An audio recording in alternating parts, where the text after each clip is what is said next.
Hey everybody, welcome to episode 2. Today we're going to be talking about our first review, and it's going to be the Verizon Gizmo Watch Disney edition, I should say. And I've got it right here, and there's definitely some good things that we've learned in the past week of using this, and also some things that I probably wouldn't do again. So let's go inside. And we're going to go ahead and start talking about the Verizon Gizmo Watch Disney edition here, and this is what it looks like. I think it comes in white bands, but I do believe you can actually change the bands. I forget what the size is, but I can find that out and leave it in the description below. But yeah, you can change the bands. A lot of folks complain about the bands breaking on the Gizmo watches in general, but I haven't really seen a lot of reviews on the Disney edition specifically, which is the newest watch that they've made. So the first thing we're going to talk about is the packaging. This is the box that it comes in. Pretty decent box, but I would say it's probably not as good as if you've ever bought a premium cell phone or a Google device or something like that. Not as nice as that. You do get 3 of these loops, which I'd say I use them to distinguish my daughter's watch from my son's watch, because the band does have a band right here. So, but you do get 3 extra bands. You get a standard USB 2.0 type charger, and that's magnetic. The watch very easily just sticks right on there. The kids, even my 6-year-old, doesn't have a problem getting the watch on the charger. So that's really all there is to say about packaging. Not much else there. So okay, on to the good stuff. So this is what the watch looks like, and when you first get it, you need to charge it up all the way, and then once it gets to 100%, I'd say the watch only takes about maybe an hour or 2 to charge. I'll just go ahead and mention now that for battery life, they say it should last a day and a half. I'll tell you, fat chance that's not happening. Maybe if they didn't touch the watch for the entire day and a half, but we're pretty much getting through the day, but just barely, depending on how much they're using the watch. And I think I have my first YouTube blooper going on here as a cat passes by. Okay, so this is after you charge it up, you turn it on, and it just takes, I don't know, maybe a minute or 2 to connect to Verizon, and then it's all good after that. Now you can choose any character you want. My kids both picked the child, Baby Yoda, but I think right here on the side of the box you can see these are all the characters that you can pick for the watch, and they just kind of are interactively present throughout most of the experience with the device. So that's kind of cool. Okay, so on the first screen here, you're going to have the time, and your character is going to pop up there for a minute. If you do have any messages, you can you swipe down from the top, and you can see any messages. When you swipe down from the top, you also have the child has the ability to check in if they just kind of want to send you their location. I would say also, back up a minute, once you get the watch turned on and it connects to Verizon and everything, the next thing you need to do is to set up the app. You can go to the Apple store or the Android Google Play store and download the Gizmo Hub app. And since I'm shooting this from my phone, I don't really have a way to show you the app, but I will talk about that a little bit later on. So there's nothing that happens if you swipe to the from the left side or up from the bottom.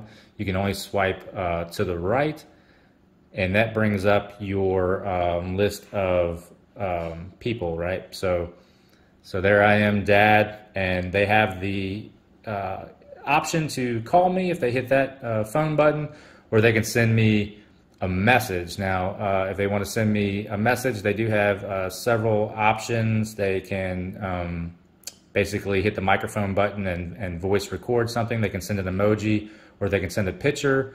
Or if they swipe up from the bottom here, there's a lot of preloaded type of preloaded messages, right? So my son's 6 years old. He can't really type that great yet, so he can send messages from there. So one more thing to mention here is that you can, as the parent, you can upload as many as 10 contacts that the child can interact with, and then you assign, and this is all done through the app, and you basically assign different levels of permission. So, me as the primary custodian, I have full rights to everything in the app. But say like when they talk to grandparents, they're just going to be able to just make phone calls to. Now, if you want to walk your 70, 80-year-old grandparents through downloading the app and everything, they would also be able to send messages, but the app is required to send messages. Okay, so that's where the contacts are, and if we slide over one more screen, a lot going on this screen here. They can open up that top right button opens up the camera. The left button is just kind of another link for them to be able to send messages to people.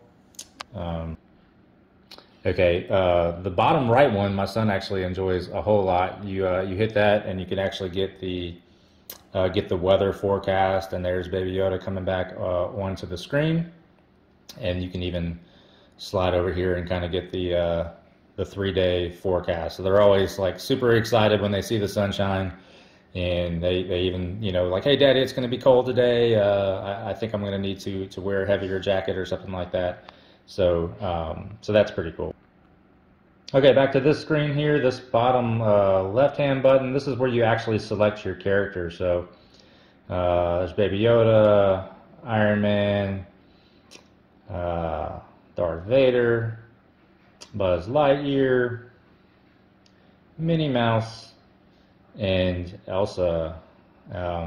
So who knows, maybe with a software update or something like that in the future, they might add some more characters. That would certainly be cool, but right now these are the only ones that you have.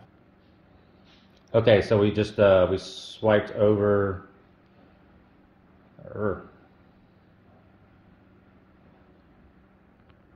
Okay, so the next screen over, you're going to swipe to the left again, and sometimes, I'll be honest, sometimes the screen doesn't swipe exactly the way it's supposed to.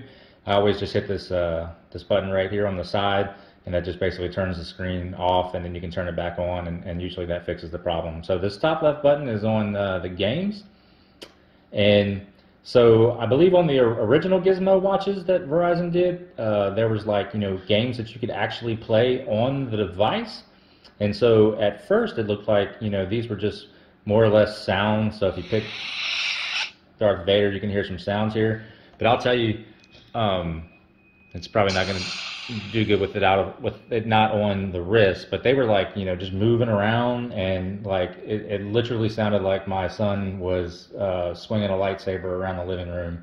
And when you pick Elsa, it makes it sound like you're freezing somebody. So my daughter kept freezing my son, and my son kept trying to chop my daughter up with the lightsaber. So that was super cool. All right, so, and sometimes instead of swiping, what you have to do is hit that little back arrow there to get out of that particular menu. So we're out of the games. The bottom left is a calculator. My daughter uses it for fun sometimes. Pretty much no use for my 6-year-old. And I guess I should have said before, my son's 6 and my daughter is about 8.5. You can set up in the app for them to have their steps tracked. So trying to promote being healthy and fit and everything. So they love to compete to try and see who can get the most steps. My son didn't wear his to school today, so that's why there's really no steps on here, but I'll explain that at the end. And let's see, we hit the back arrow again. It's just a little bit harder while I'm looking through the phone. Okay, so that steps, the calculator, and then this little cog here is your actual setting. So if you go here, you can change your actual ringtone.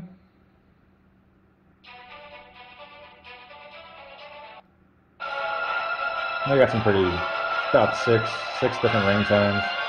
They're pretty cool. Okay. And then this is the screen timeout So obviously the lower you do that one, the better your battery life. This one right here is an important one. This is the volume, and if they swipe it all the way down, it's muted. I tell you, if you have younger kids or any kids really wearing this to school, then they're really going to need to make sure that they are putting this in muted while they're in class. Okay, and then down here is screen brightness. So we have both of our devices set to 0. You can see it's still showing up pretty well, but the first day both kids wore their watches to school, and one it lasted all through the day, and the other one it was pretty much dying by lunchtime. And when I looked at the watches, I saw that my daughter had hers set to 100% bright, and my son was actually down to 0. So if you want these to last, the whole day, you're definitely going to need to set that down to 0. So that was definitely a good pointer there. Okay, and then if we scroll over to the last screen here, this is basically just